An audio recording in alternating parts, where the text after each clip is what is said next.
నమస్తే, welcome to our channel. నేను సౌజన్య. Gudivada returning అధికారి వివాదాస్పదమవుతున్నారు. వైకాపాకు అనుకూలంగా నిర్ణయాలు తీసుకుంటున్నారంటూ తెరపైకి మనకి కథనాలు వస్తున్నాయి. మరి ఈ రకంగా కనుక ఉన్నట్లయితే నిష్పక్షపాతంగా ఎన్నికలు జరగవు అనేటువంటి అనుమానం కూడా చాలామంది విశ్లేషకులు అభిప్రాయపడుతున్నారు. మరి ఈ అంశానికి సంబంధించి మనతో మాట్లాడడానికి, వారి విశ్లేషణని మనతో పంచుకోవడానికి ఈరోజు మనతో పాటు ఉన్నారు టీటీడీపీ స్పోక్స్ పర్సన్ ఏఎస్ రావు ఉన్నారు. వారితో మాట్లాడదాం. నమస్తే అండి. గుడివాడ రిటర్నింగ్ అధికారి పద్మావతిపై ఇప్పుడు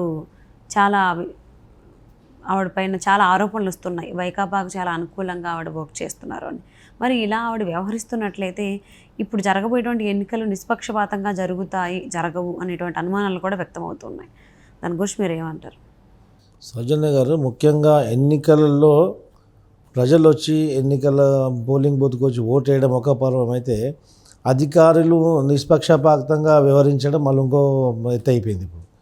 ఎందుకంటే అధికారులు ఏదో విధంగా అధికార పార్టీ నాయకులతోటి ట్రాన్స్ఫర్లు చేయించుకొని వాళ్ళతో లబ్ధి పొంది వాళ్ళు కనుసంధాల్లో ఉన్నప్పుడు ఏం చేస్తున్నారంటే, ఈ ఎన్నికల సమయంలో ఒకవైపు పోలీసులు గాంజాయి అమ్మే వాళ్ళని కూడా రక్షిస్తుంది. వీళ్ళేమో బార్లు కానివ్వండి, రికార్డింగ్ డ్యాన్సులు, రకరకాల అసాంఘిక కార్యక్రమాలకు అక్కడ కొనసాగిస్తుంటే దానికి పర్మిషన్లు యథేచ్ఛగా ఇచ్చేస్తున్నారు.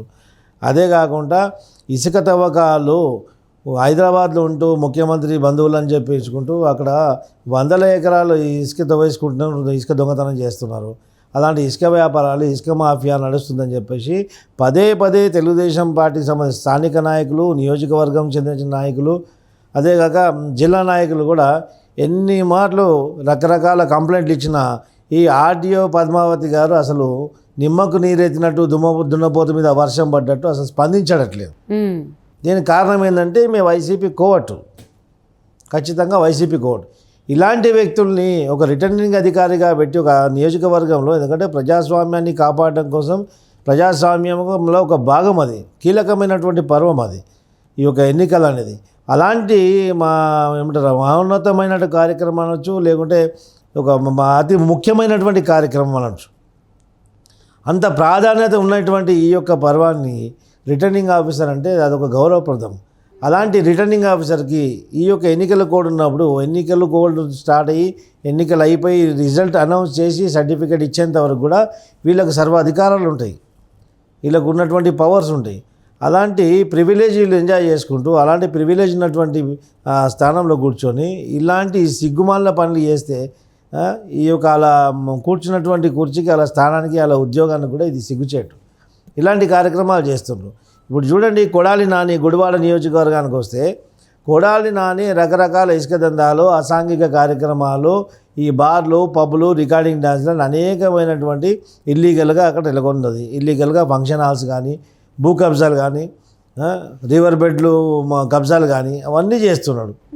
ప్రజలు చూస్తూనే ఉన్నారు. ఎవడు అడ్డు తిరిగితే, ఎవరు ప్రశ్నిస్తే వాని మీద భౌతికంగా దాడి చేయడం జరుగుతుంది, గుండాయిజం నడుస్తుంది.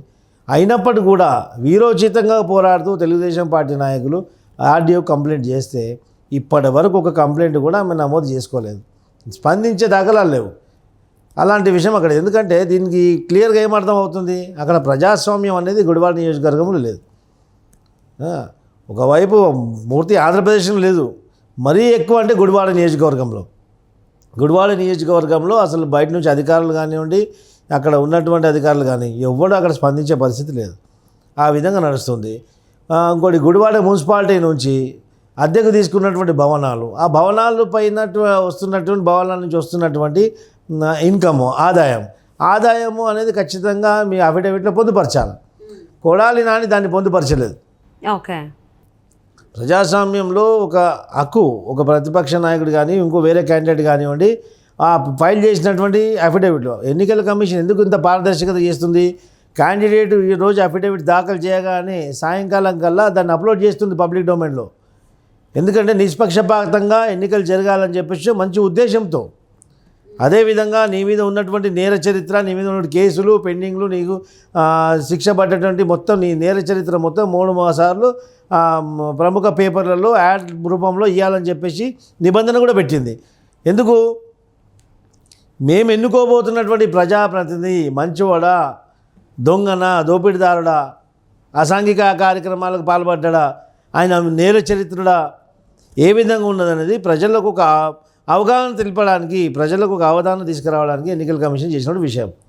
ఏ విషయం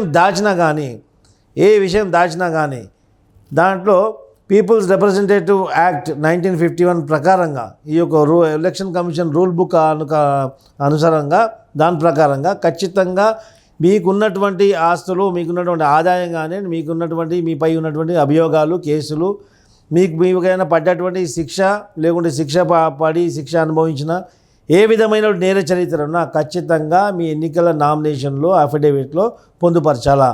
ఏ విషయం కూడా మీరు పొందుపరచకపోతే, ఈవెన్ మీ వయసు కూడా తప్పు రాయకపోయినా మీ యొక్క నామినేషన్ అనేది తిరస్కరించబడుతుంది. ఇది ఎన్నికల నియమావళిలో ఉన్నటువంటి రూల్స్ ఇవి.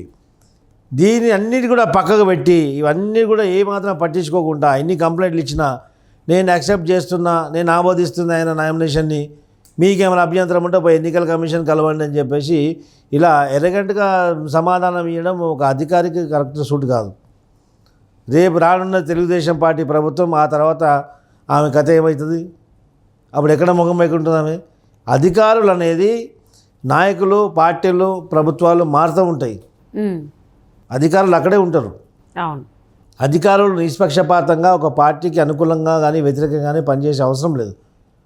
వాళ్ళ పరిధి ఎంత ఉందో వాళ్ళ పరిధిలో ఏదైతే విషయం వస్తుందో దాని ప్రకారంగా వాళ్ళు పనిచేయాల్సి వస్తుంది. అది మర్చిపోయి వీళ్ళు కూడా ఒక వైకాపా కార్యకర్తలాగా, వైకాపా అనుకూలంగా, వాళ్ళ యొక్క సానుకూలంగా, వాళ్ళకి అభిమానులుగా, జగన్మోహన్ రెడ్డి అభిమానులుగా మారితే ఖచ్చితంగా దానిపైన న్యాయ పోరాటం చేయాల్సిన అవసరం ఉంటుంది. తెలుగుదేశం పార్టీ ఇలాంటి భ్రష్టు పట్టిన అధికారులని ఖచ్చితంగా వెలుగులోకి తీసుకొస్తాం. రేపు రానున్న కాలంలో వీళ్ళ భర్తం పడతాం. అంటే ఇప్పుడు ప్రజెంట్ గుడివాడకి అసలు పోస్టింగ్ ఇచ్చిందే కొడాల నాని కాబట్టి ఆయన పైన స్వామి భక్తి చూపిస్తున్నారు. ఇప్పుడు ఉన్నటువంటి ఆర్ఓ పద్మావతి అని కూడా ఆరోపణలు కూడా ఉన్నాయి కదా. ఎందుకంటే వాస్తవం అంటే ఇప్పుడు మీరు చెప్పినట్టు ఏవైతే ఉన్నాయి ఆరోపణలు అన్ని పద్మావతి పైన ఉన్నాయి కాబట్టి ఈసీ ఆవిడపైన ఎటువంటి చర్యలు తీసుకునేటువంటి అవకాశం ఉంది అనుకోవచ్చా? అసలు ఏమంటారు? ఈసీ కూడా కంప్లైంట్ ఇస్తున్నాం ఇప్పుడు.